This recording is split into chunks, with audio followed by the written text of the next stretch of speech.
لقد خلقنا الإنسان في أحسن تقويم হে দুনিয়ার মানুষেরা অমানব জাতি তোমাদেরকে এই পৃথিবীতে যত মাখলুকাত সৃষ্টি করেছি তাদের মধ্যে তোমাদেরকে সবচেয়ে সুন্দর করে উত্তম আকৃতি দিয়ে আমি আল্লাহ সৃষ্টি করেছি।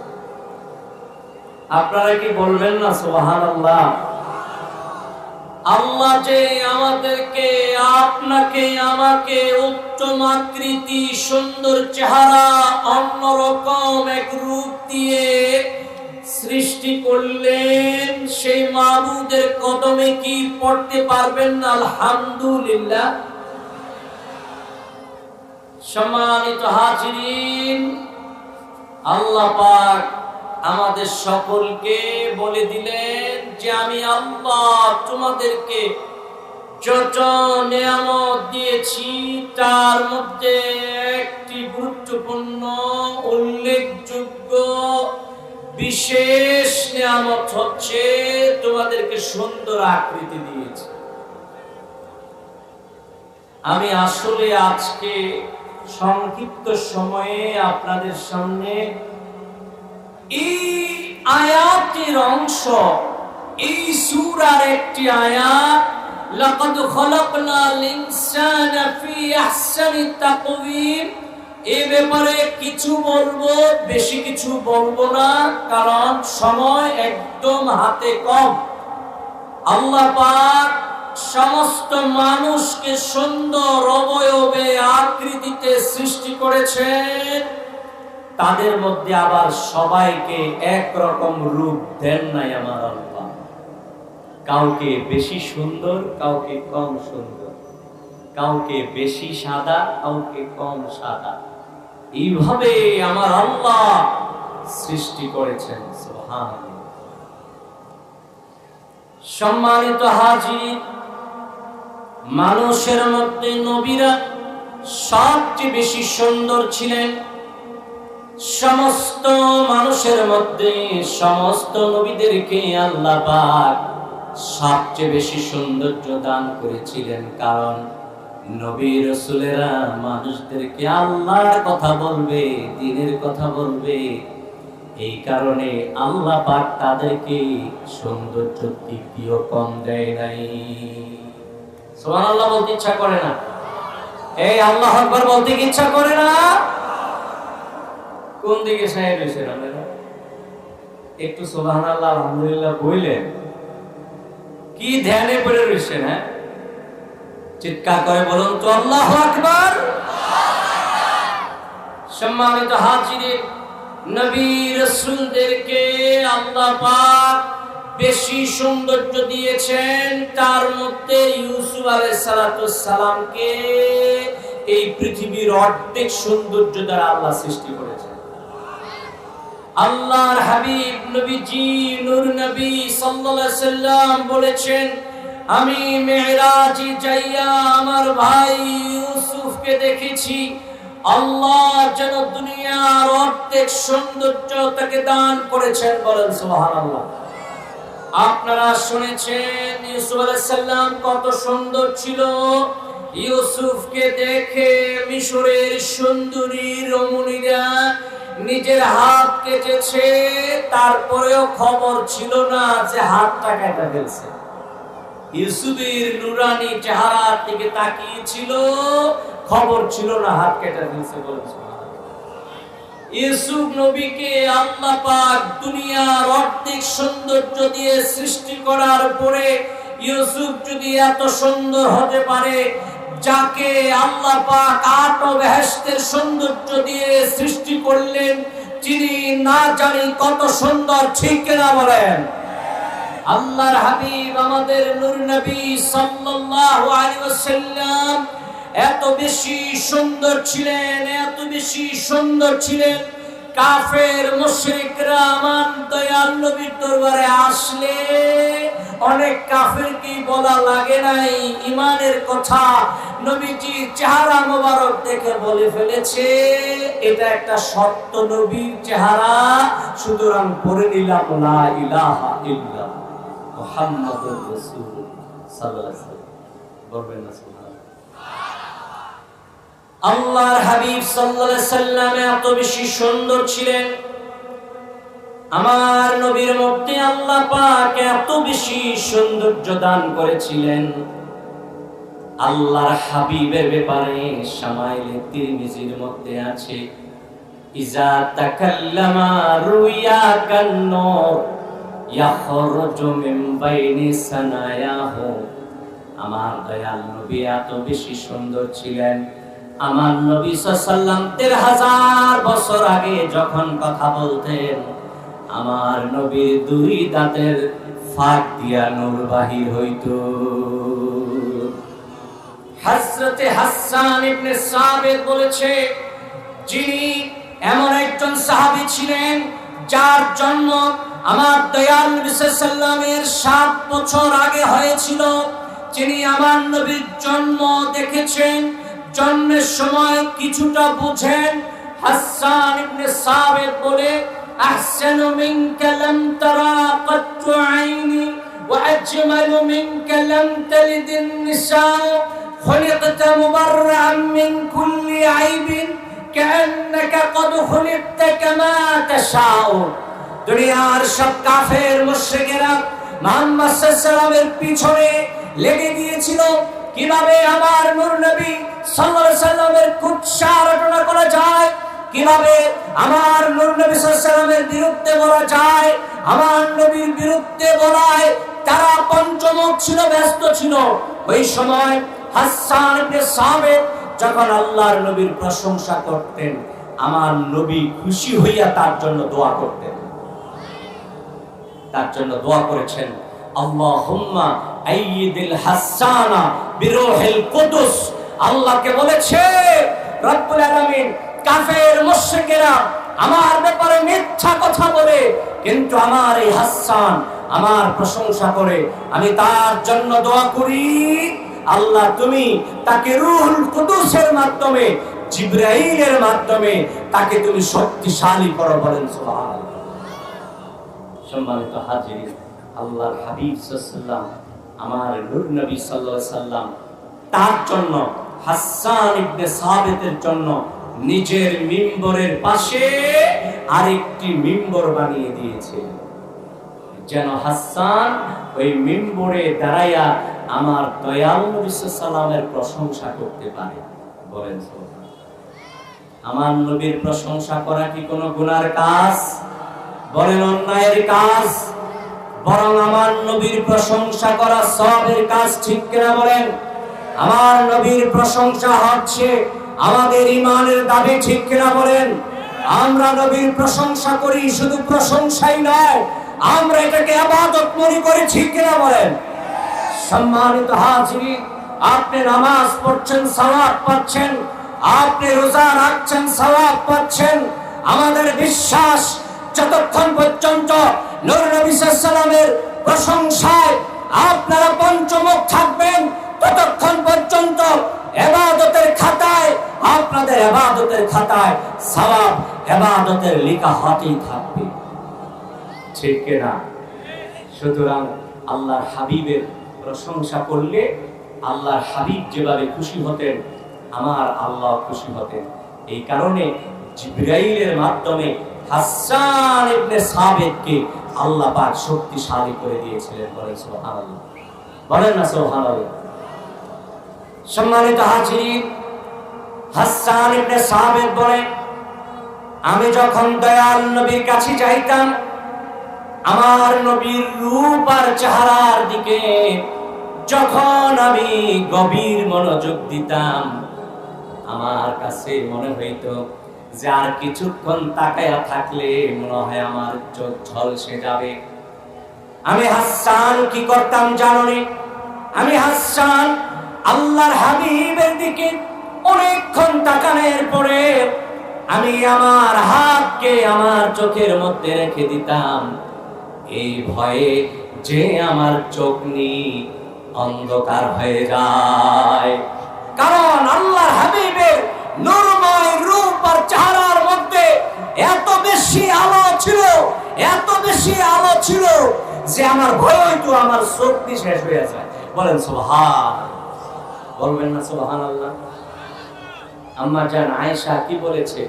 হে দুনিয়ার মানুষেরা, তোমাদের জন্য একটা সূর্য আছে, আমার জন্য একটা সূর্য আছে। আম্মা জান আয়েশা বলেছেন, লানা শামসুন ওয়ালিল্লাহ ফাকি শামসুন ওয়া শামসি আফজালু মিন শামসিস সামাই ওয়া শামসি আফজালু মিন শামসিস সামাই। আমাদের মা আম্মা জান আয়েশা বলেছেন, ও দুনিয়ার মানুষেরা, তোমাদের জন্য একটা সূর্য আছে, আমি আয়েশার জন্য একটা সূর্য আছে। তোমাদের সূর্য ওঠে দিনের বেলা, আর আমি আয়েশার সূর্য ওঠে রাতের বেলা। বলেন সুবহানাল্লাহ, বলেন আল্লাহু আকবার। আম্মা জান আয়েশা বলেছে যে আমার নবীর নূরের চেহারায় এত বেশি আলো ছিল, যখন আমার কুপি নিভে যাইত, আমার বাতি, ঘরের বাতি যখন অন্ধকার হয়ে যাইত, নিভে যাইত, নবীজি সাল্লাল্লাহু আলাইহি সাল্লামের চেহারার আলো দ্বারা আমি কোনো কিছু হারিয়ে ফেললে তা আবার টোকাইয়া নিতে পারতাম। বলেন সুবহানাল্লাহ। আমার নবীর চেহারা কি সাধারণ কোন চেহারা ছিল? বলেন সাধারণ কোন চেহারা ছিল? আল্লাহর হাবিব নূর নবী সাল্লাল্লাহু আলাইহি সাল্লামের চেহারা মুবারকের কথা আল্লাহ পাক কোরআনে বলেছেন। আল্লাহ বলেছেন, قد نرى تقلب وجهك في السماء فلنولينك قبلة ترضاها فول وجهك شطر المسجد الحرام। আমার আল্লাহ বলেছেন, ইয়া রাসূলুল্লাহ সাল্লাল্লাহু আলাইহি ওয়াসাল্লাম, আমি আপনাকে বাইতুল মুকাদ্দাসের দিকে ফিরে নামাজ পড়তে বলেছি। 17 মাস আল্লাহর হাবিব সাল্লাল্লাহু আলাইহি ওয়াসাল্লাম বাইতুল মুকাদ্দাসের দিকে ফিরে চেহারা করে তাকিয়ে নামাজ পড়েছেন, বাইতুল মুকাদ্দাসকে কিবলা বানাইয়া নামাজ পড়েছেন। কিন্তু আল্লাহর হাবিব নূর নবী সাল্লাল্লাহু আলাইহি সাল্লামের মনে শান্তি ছিল না, একটা শান্তি বিরাজ করত। কখন নির্দেশ আসবে আমি আমার বাবার ঘর বাইতুল্লাহর দিকে, ইব্রাহিমের বানানো ঘর বাইতুল্লাহর দিকে চেহারা করে এত সম্মানিত, এত নূরময় ছিল আল্লাহর হাবিবের চেহারা। উপরের উত্তোলন আল্লাহর হাবিবের তাকানো দেখে আল্লাহ পাক বাইতুল মুকাদ্দাসের দিকে আমাদের কিবলা ছিল, এটা পরিবর্তন করে মক্কাতুল মুকাররমার কাবার দিকে আমাদের কিবলা দিয়ে দিয়েছেন। বলেন সুবহানাল্লাহ। সম্মানিত হাজিরিন, সম্মানিত ভাই ও বন্ধুরা, আল্লাহর হাবিব সাল্লাল্লাহু আলাইহি সাল্লামকে আল্লাহ পাক অনেক নিয়ামত দিয়েছেন। আল্লাহর হাবিবের মর্যাদাকে আল্লাহ পাক বৃদ্ধি করে দিয়েছেন। আজকে কোন কাফের, মুশরিক, ইহুদি, নাসারা, হিন্দু, ব্রাহ্মণ চেষ্টা করলেও আমার নূর নবীর ইজ্জত সম্মান হানি করতে পারবে না। ঠিক কিনা বলেন? আল্লাহর হাবিবের যিনি মর্যাদা দিয়েছেন, যিনি আর কেউ না, যিনি আমার আল্লাহ। মর্যাদা বৃদ্ধি হচ্ছে, হতেই থাকবে। আজকে আপনারা শুনেছেন, ইদানিং কালে আপনারা শুনেছেন, ইন্ডিয়ার ভারতের একজন ব্রাহ্মণ, সে আল্লাহর হাবিব এবং আম্মা জান আয়েশা সম্পর্কে কটূক্তি করেছে, মন্তব্য, খারাপ মন্তব্য করেছে। আমরা বাংলাদেশ থেকে জানিয়ে দিতে চাই, হিন্দুবাদীদেরকে জানিয়ে দিতে চাই, তোমরা আমার নূর নবীর বিরুদ্ধে যত মন্তব্য করবা, ইজ্জত সম্মান হানি করতে পারবা না। আমরা হুঁশিয়ার করে দিতে চাই, তোমরা যদি বেশি বাড়াবাড়ি করো তাহলে রাজপথে মুসলমান পীর মাশায়েখ, আলেম উলামা, তাওহীদি জনতা এমন আন্দোলন করবে, গাজওয়ায়ে হিন্দের মাধ্যমে তোমাদের ইন্ডিয়ার ভারতকে নেস্তনাবুদ করে দিবে। ঠিক কিনা বলেন? গাজওয়ায়ে হিন্দের মাধ্যমে তাদের বিচার এই বাংলা, এই পৃথিবীর জমিনে হবে, ঠিক না মুসলমান? সম্মানিত হাজির, সম্মানিত ভাই ও বন্ধুরা, যে রাসূলের ইজ্জত সম্মান আল্লাহ বৃদ্ধি করেছে, ওই রাসূলের ইজ্জত সম্মান কেউ কি কমাইতে পারবে? বলেন, কেউ কি পারবে? আমাদের একটা ইমানি দায়িত্ব আছে। আমাদের ইমানি দায়িত্ব নাই? আমাদের ইমানি দায়িত্ব হচ্ছে প্রতিবাদ করা। প্রতিবাদ করে কতটুকু পারবো সেটা পরের বিষয়।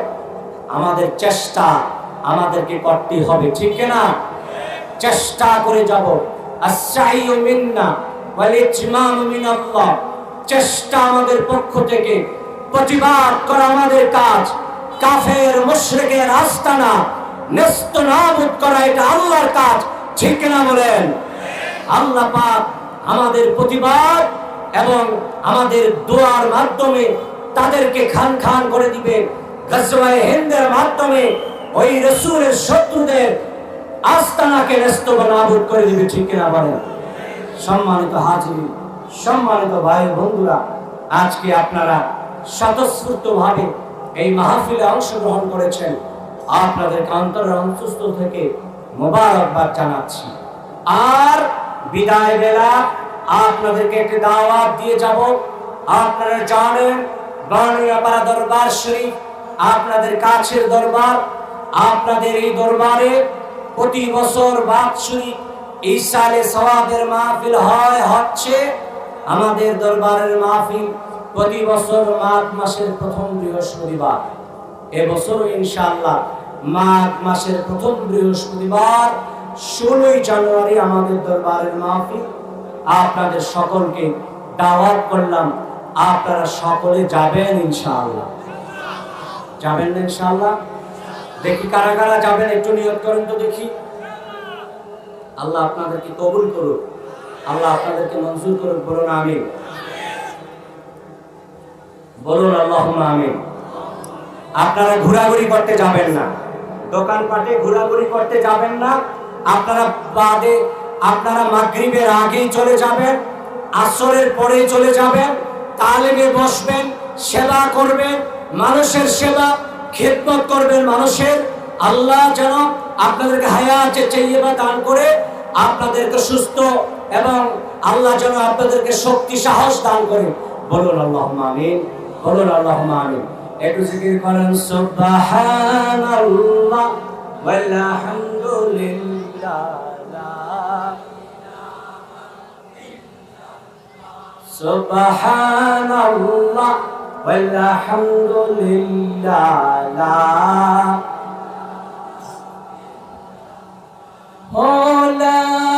ইলাহা ইল্লাল্লাহ, লা ইলাহা, বলো লা ইলাহা ইল্লাল্লাহ, লা ইলাহা, সুবহানাল্লাহ ওয়ালহামদুলিল্লাহ,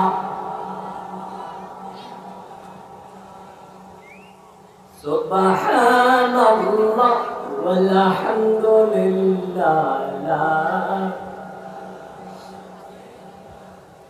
বলো লা ইলাহা ইল্লাল্লাহ, লা ইলাহা, হাসবি রাব্বি জাল্লাল্লাহ মা ফি কলবি, বলো হাসবি রাব্বি জাল্লাল্লাহ মা ফি কলবি, ও নূর মুহাম্মদ সাল্লাল্লাহু লা ইলাহা, বলো নূর মুহাম্মদ সাল্লাল্লাহু লা ইলাহা, লা ইলাহা ইল্লাল্লাহু মুহাম্মাদুর রাসূলুল্লাহ সাল্লাল্লাহু আলাইহি ওয়াসাল্লাম। সম্মানিত হাজিরিন, আমি আমার টাইম থেকে কিছু সময় বেশি নিয়েছি, যেহেতু আমি টাইমকে খুব গুরুত্ব দিই। অন্য কারো সময় আমি নেই না কখনো, সে কারণে আমি আলোচনা সংক্ষেপে শেষ করেছি আলহামদুলিল্লাহ। আপনারা যারা দাঁড়িয়ে আছেন, আসলে আপনারা কি দেখতে আইছেন না শুনতে আইছেন? আপনারা যারা দাঁড়িয়ে আছেন বলেন, আপনারা কি কিছু একটা দেখতে আসছেন না কোরআন হাদিসের আলোচনা শুনতে আসছেন? বলেন তো যারা দাঁড়িয়ে আছেন, এটা কি কোনো সার্কাস? এটা কি কোনো মেলা? তারপরেও তারা দাঁড়িয়ে আছে।